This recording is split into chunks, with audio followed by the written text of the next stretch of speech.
He's self-employed, has Basics LLC, and his interest is anything outside. Backpacking, biking, hiking, fishing, travel of almost any kind. What got you into the travel bug? Actually, my wife is probably the big motivator for what I would define as broadly defined travel. I would be perfectly happy pretty much staying in the Rocky Mountains. Just, there's so much to see, so much to do. I just absolutely love it. And she, however, there's no place she doesn't want to go. So I would say that she's the big motivator on any kind of exotic travel. So not that any of the travel has been that exotic, certainly more exotic than fishing. We're certainly happy to have you in our club. You've been here almost a year now, I think. A little more. And on the path to competent communicator. Getting there, yep. All right, sounds good. John Henry. John Henry has held many positions in the club. VP membership, president, VP ed, secretary, treasurer, area governor. So it's amazing to me that you even have time for your most favorite interest, which is sweets, desserts, candy, sugar, maple syrup, and soda. Maybe I shouldn't be so surprised that you have all that energy. Tell me about this love. It's a love that needs to be broken. I'm trying to exercise more self-control, but I have massive sweet tooth. I'm surprised it doesn't stick out from my lips. It's so huge. I'm attracted to sweets all the time, and I'm just thinking back to Sundance. I used to work at Sundance, and they used to give us just a ton of goodies. I mean, not healthy stuff that really help you get through. I used to just feed my face. So I am trying to say no to less sugar in moderation, enjoy it in moderation, and have a healthier lifestyle. It's not an easy thing. It's easy to mess up with sweets. It's not easy to be self-controlled. So hopefully then we won't see you on my 600-pound life. All right, Hay. Hay has been VP of Education, and she loves running, skiing, traveling, and one of her notable accomplishments is joining the Park City Toastmasters. Do you want to tell us a little bit about your experience in Park City Toastmasters? I joined the Park City Toastmasters in, I believe, year 2007 to improve my public speaking skills and become a better leader. And this is the best thing I ever done, actually. And first, I had a mentor. Her name was Sam. And she asked me to come in and speak my first icebreaker. And I was just so nervous. I got sick, literally sick. So I called my boss and said, guess what, I'm sick. I'm not coming to work. And he said, what's wrong? I said, I don't know, I'm just sick. Here I am today, after 7 years later, I become a better speaker. I know I have a long way to go, but it is just the journey. It's not the destination. It's just learning and growing. Heading that upward trend, I think that is all about the Park City Toastmasters, and it has been such a great experience with great people, great mentors. Thank you. Thank you. And Hay and Marielle and John, these are some of the first contests they've been in. Hay, I think last contest was your first contest, so I'm very proud of you for taking that step to do this. Our next contestant is Marielle Parris. She's originally from Canada. We're so happy to have her in our club. She has different kinds of interests versus sweet tooth. She is very much into oral health and helping the public to have good teeth. let's see, John, let's open your mouth.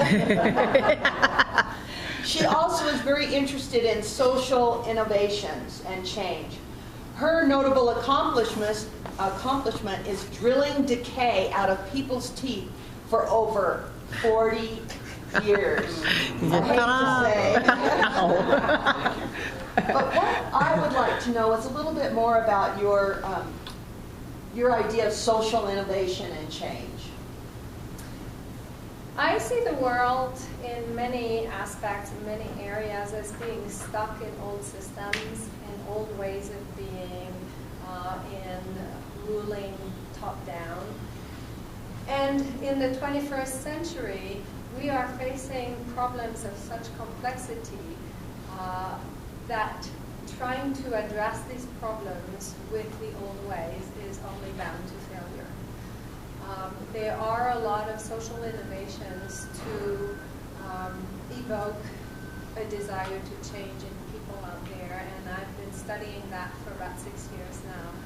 And this is where I want to go. So create new ways of leading change and inviting people to participate in creating new areas, new change in life.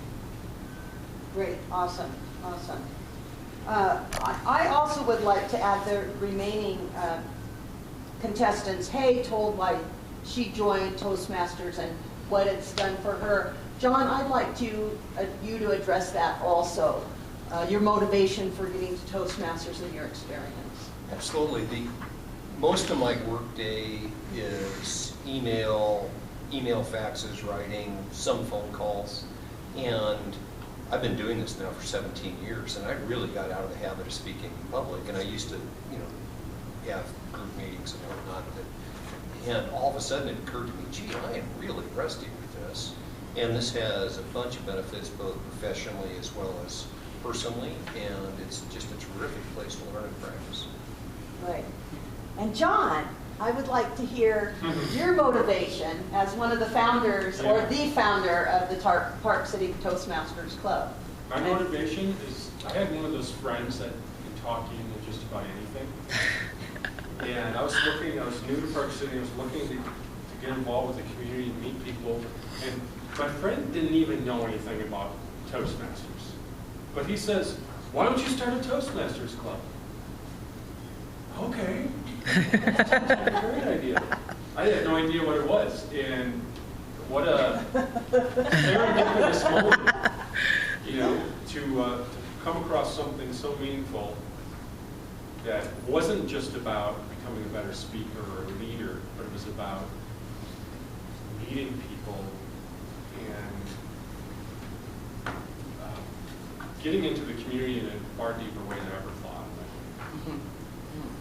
I think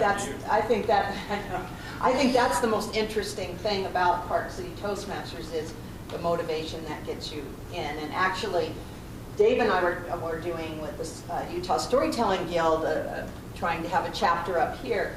But the thing about the Storytelling Guild, it did not have the format of Toastmasters. It was too much just hit and miss on what everybody was doing.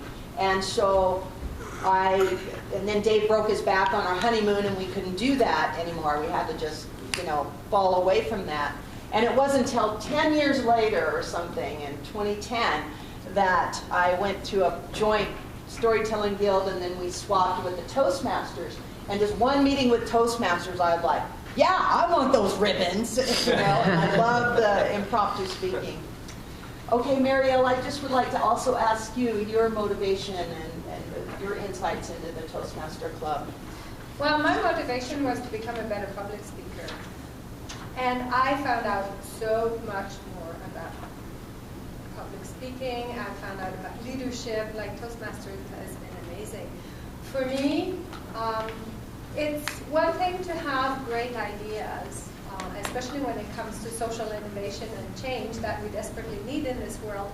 But if I cannot communicate in a way that I'm being understood, then my ideas will go nowhere. So that was my motivation to come here, but I found out so much more. I found out leadership, I found evaluation, as a great, great tool for growth for myself and for fellow Toastmasters. So thank you, Toastmasters. Thank you. Great, great. I think our judges